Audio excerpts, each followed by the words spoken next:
নমস্কার বন্ধুরা, আমি ইন্দ্রাণী আবার চলে এসেছি তোমাদের সকলের কাছে একটি নতুন গল্প নিয়ে। শুরুতেই একটা অনুরোধ করছি সবাইকে, আমার চ্যানেল এক ঝাঁক ইচ্ছেডানা বাই ইন্দ্রাণী যদি তোমাদের ভালো লাগে তাহলে চ্যানেলটা সাবস্ক্রাইব করে আমাকে উৎসাহ দিও। এছাড়া লাইক, কমেন্ট ও শেয়ার করতেও ভুলো না যেন। আর নতুন নতুন গল্পের আপডেট পেতে হলে বেল আইকন অল করে দিও সবাই। শুরু করছি আজকের গল্প। আশা করছি তোমাদের সবাইকে পাশে পাবো। আজ যে গল্পটি পড়তে চলেছি সেটি সত্যজিৎ রায়ের লেখা একটি ছোট গল্প, মিস্টার শাসমলের শেষ রাত্রি। মিস্টার শাসমল আরাম কেদারাটায় গা এলিয়ে দিয়ে একটা স্বস্তির নিঃশ্বাস ফেললেন। মোক্ষম জায়গা বেছেছেন তিনি, উত্তর বিহারের এই ফরেস্ট বাংলো। এর চেয়ে নিরিবিলি, নিরাপদ, নিরুপদ্রব জায়গা আর হয় না।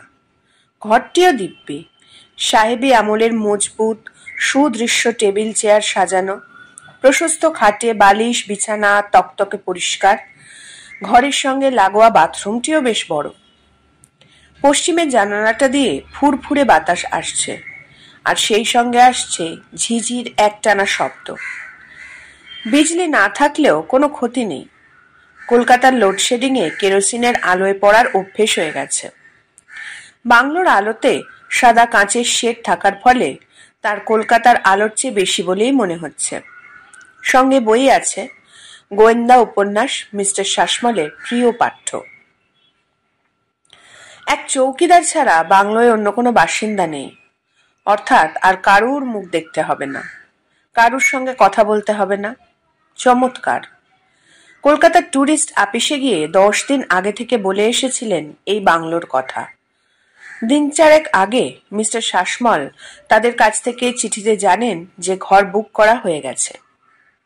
অন্তত 3টে দিন এখানে থেকে তারপর অন্য কোথাও যাবার কথা ভাবা যাবে। সঙ্গে টাকা আছে যথেষ্ট, মাসখানেক চালিয়ে নেওয়া যাবে অক্লেশে। নিজের গাড়ি আছে সঙ্গে, স্বভাবতই তিনি নিজেই চালিয়ে এসেছেন এই 550 কিলোমিটার পথ। চৌকিদার তার কথা মতো রাত 9:30টায় ডিনার দিয়ে দিল। হাতের রুটি, অড়হরের ডাল, একটা তরকারি আর মুরগির কারি। ডাইনিং রুমেও সাহেবী আমলের চিহ্ন রয়েছে। টেবিল, চেয়ার, চিনেমাটির পাত্র, বাহারের সাইনবোর্ড সবই সেই কালের। এখানে মশা আছে কি? খেতে খেতে প্রশ্ন করলেন মিস্টার শাসমল। কলকাতায় যে অঞ্চলে তার ফ্ল্যাট সেখানে মশা নেই। আজ বছর 10 হলো মশারির অভ্যেসটা চলে গেছে। ওটা ব্যবহার না করতে পারলে আরও নিশ্চিন্ত হওয়া যায়। চৌকিদার জানালো যে শীতকালে মশা হয়, তবে এই সময়টা অর্থাৎ এপ্রিলে মশারির দরকার না হওয়ারই কথা।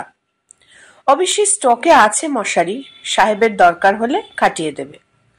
চৌকিদার আরো বলল যে রাত্রে দরজা বন্ধ করে শোয়াই ভালো, চারিদিকে জঙ্গল, আর কিছু না হোক শেয়াল টেয়াল ঢুকে পড়তে পারে ঘরে।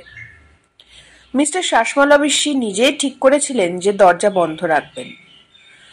খাওয়ার পর ডাইনিং রুম থেকে বারান্দায় বেরিয়ে এসে হাতের টর্চটা জ্বালিয়ে জঙ্গলের দিকে ফেললেন মিস্টার শাসমল। শাল গাছের গুড়ির উপর পড়ল আলো।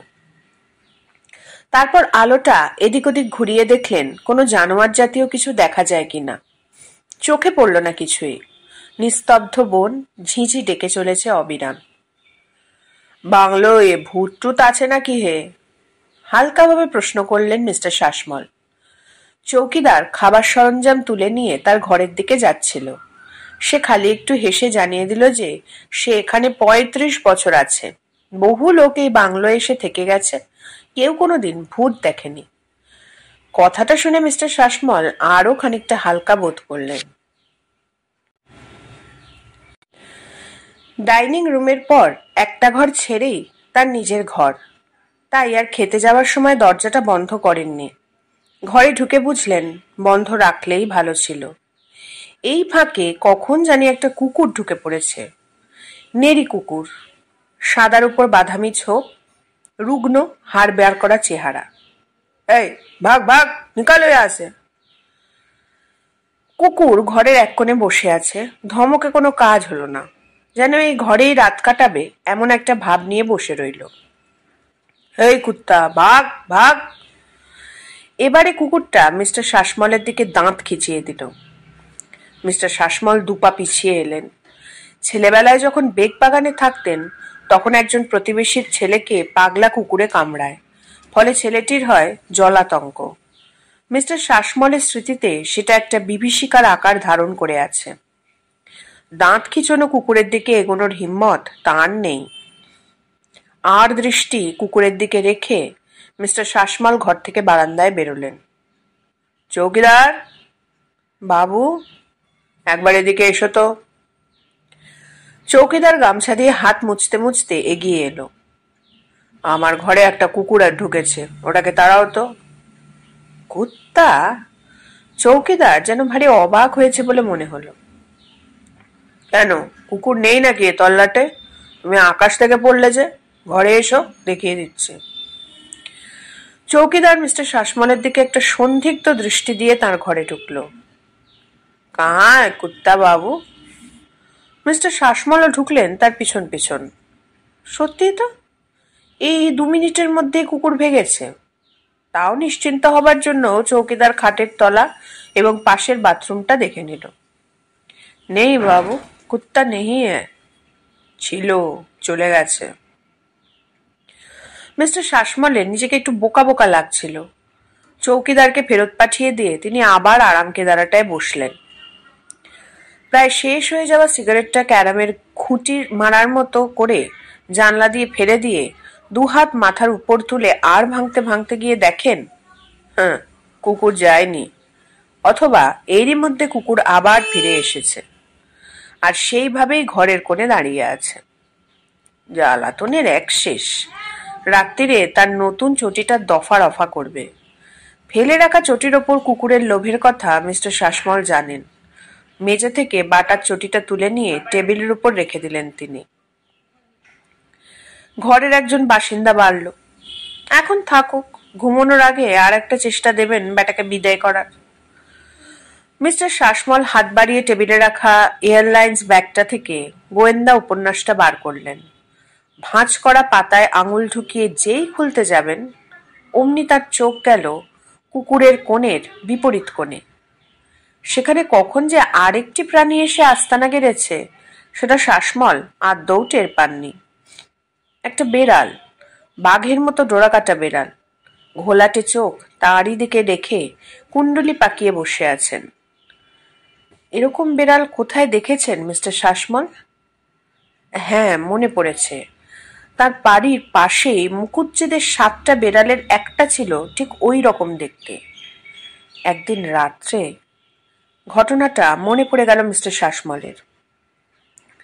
মাস 6 আগে একদিন রাত্রে বেড়ালের কান্নায় ঘুম ভেঙে গিয়েছিল মিস্টার শাসমলের। তখন মেজাজটা ভালো যাচ্ছিল না তার। তার অংশীদার অধীরের সঙ্গে তার আগের দিনই প্রচন্ড বচসা হয়েছে, প্রায় হাতাহাতি। অধীর শাসিয়েছে পুলিশের কাছে তার কারচুপি ফাঁস করে দেবে।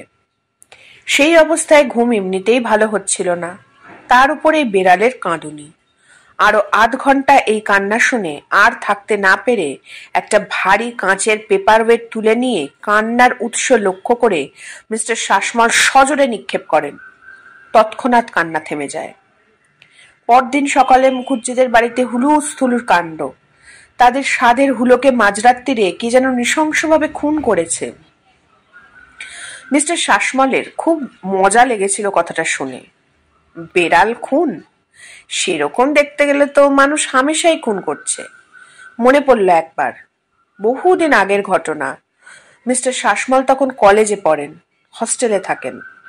ঘরের দেওয়ালে পিঁপড়ের লম্বা লাইন দেখে একটা খবরের কাগজের টুকরোয় দেশলাই ধরিয়ে সেই লাইনের এ মাথা থেকে ও মাথা জ্বলন্ত কাগজটা একবার বুলিয়ে দিতেই সব কটা পিঁপড়ে একসঙ্গে মোড়ে কুঁকড়ে দেয়াল থেকে ঝরে পড়েছিল মেঝেতে। পিঁপড়ে খুন?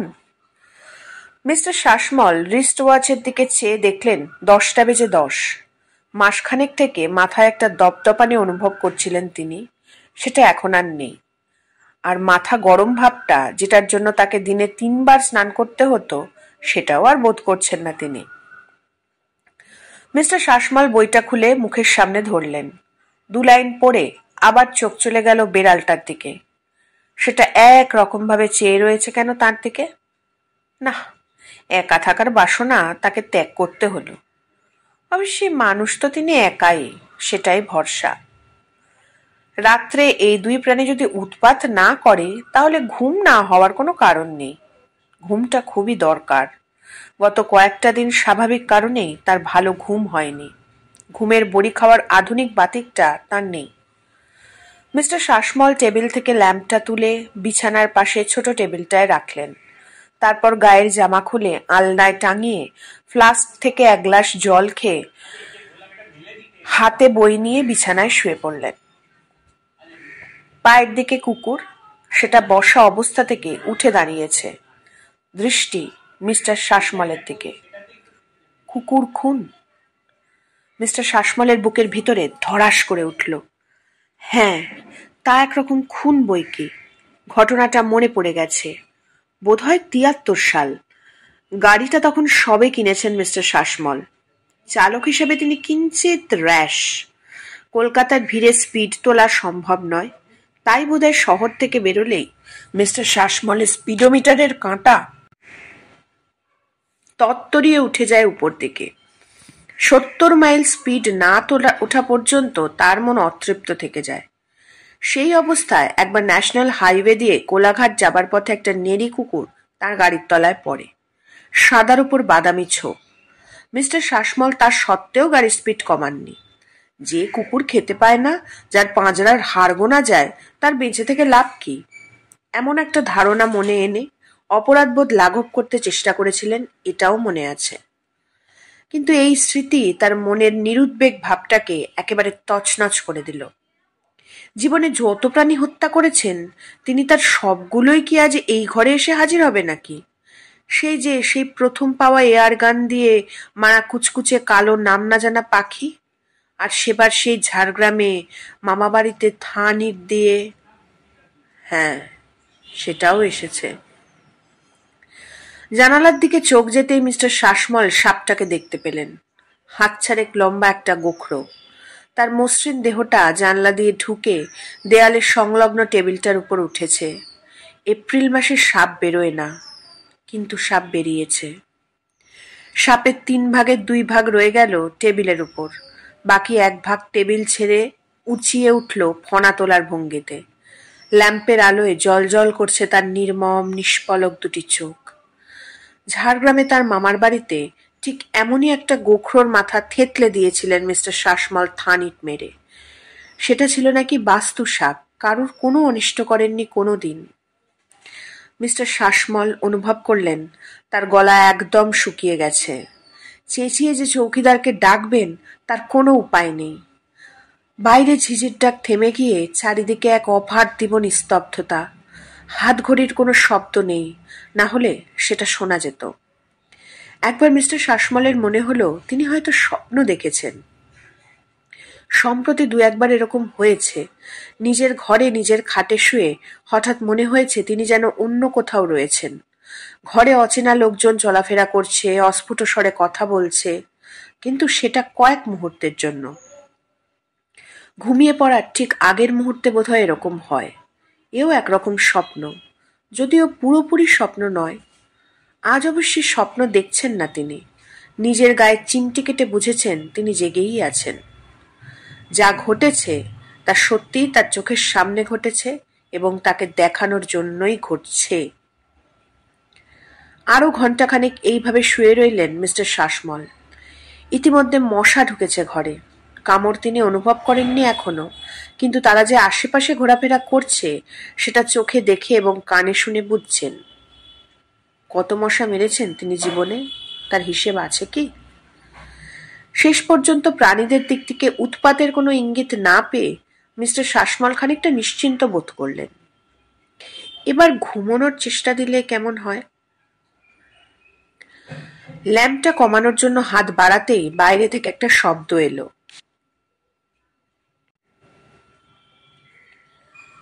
বাংলোর গেট থেকে বারান্দার সিঁড়ি পর্যন্ত পথটা নুড়ি দিয়ে ঢাকা। সেই পথ দিয়ে কেউ হেঁটে আসছে। চতুষ্পদ নয়, দ্বিপদ। এবারে মিস্টার শাসমল বুঝলেন তার সর্বাঙ্গ ঘামে ভিজে আসছে, আর তার হৃদস্পন্দনের শব্দ তিনি নিজের কানে শুনতে পাচ্ছেন। বেড়াল কুকুরের দৃষ্টি এখনো তার দিকে, মশা গান গেয়ে চলেছে তার কানের পাশে, গোখরোর ফনা এখনো তোলা। কোনো অদৃশ্য সাপুরের অশ্রুত বাঁশির তালে তালে যেন সেই ফনা দুলছে। পায়ের শব্দ এবার বারান্দায় এগিয়ে আসছে। ফুরুত করে একটা কুচকুচে কালো পাখি জানালা দিয়ে ঢুকে টেবিলে বসল। এই সেই পাখি, তার এয়ার গানের গুলি খেয়ে যেটা পাঁচিল থেকে টুপ করে পড়েছিল পাশের বাড়ির বাগানে। পায়ের শব্দ তার ঘরের দরজার সামনে এবার বাইরে এসে থামল। মিস্টার শাসমল জানেন কে এসেছে। অধীর চক্রবর্তী, তার পার্টনার। এককালে বন্ধু ছিল, কিন্তু সম্প্রতি পরস্পরে প্রায় কথা বন্ধ হয়ে গিয়েছিল।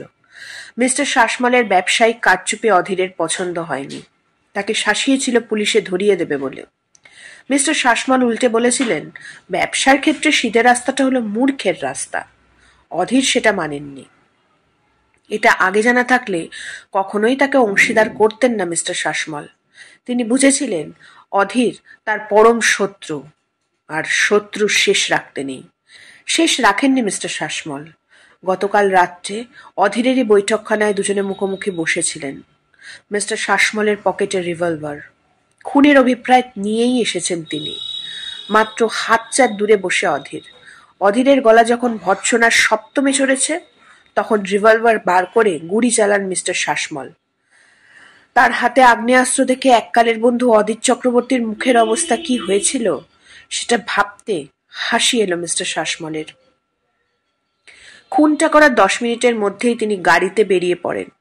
রাতটা বর্ধমান স্টেশনের ওয়েটিং রুমে কাটিয়ে আজ সকালে এই 10 দিন আগে রিজার্ভ করা বাংলোর উদ্দেশ্যে রওনা দেন। দরজায় আঘাত পড়ল। 1 বার, 2 বার, 3 বার। মিস্টার শাসমল চেয়ে আছেন দরজার দিকে। তার সর্বাঙ্গে কাঁপুনি ধরেছে, দম বন্ধ হয়ে আসছে। দরজা খোল জয়ন্ত, আমি অধীর, দরজা খোল। যাকে তিনি গতকাল রাত্রে খুন করে এসেছেন, এই সেই অধীর। একটা কারণে তার মনে সন্দেহ ছিল খুনটা ঠিক হয়েছে কিনা, কিন্তু এখন আর সন্দেহ নেই।